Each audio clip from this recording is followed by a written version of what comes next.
So keep that going for your next comedian, Lyron Andrews.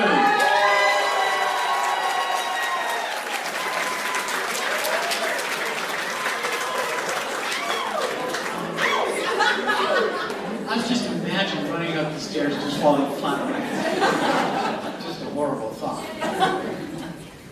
The whitest Supreme Court justice in the United States is a black man.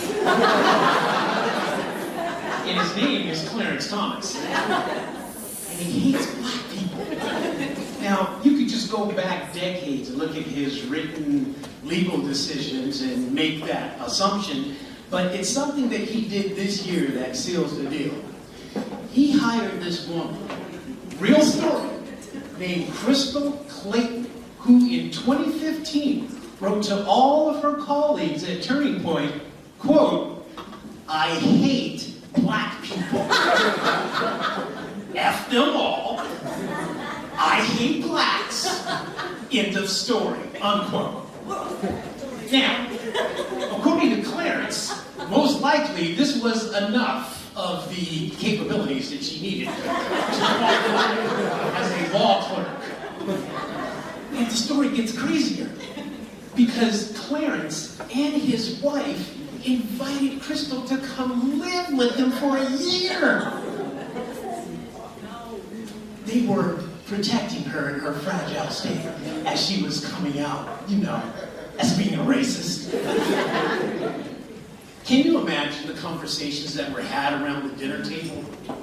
Crystal: "I want to thank you, Judge Thomas, for allowing me to stay in your house and shielding me from this horrific vitriol of me living my passion of hating black people out loud." Now, she's from Illinois. But in my mind, her inner heart accent is giving Confederacy in antebellum. Justice Thomas: "Well, Crystal, I want you to know that I've lifelong tried to make black people so that they are diminished in the American society. In 1980, I said that my own sister was on welfare. She was addicted to it." "Oh, Clarence, how did you make it through this affliction that you have?" "I don't believe anything that I say. My sister was actually taking care of her elderly aunt who is with disabilities, and she was working 2 jobs at the time that I steered her. I just genuinely hate black people." When I was younger, growing up in the summertime was just really boring. At some times, my parents actually made us do book reports out of the Encyclopedia Britannica. For those of you that have no idea what that is, it's like all of the World Wide Web put into 26 volumes, minus the porn and the videos and the illicit. We had to make these reports, and they were due when our parents got home.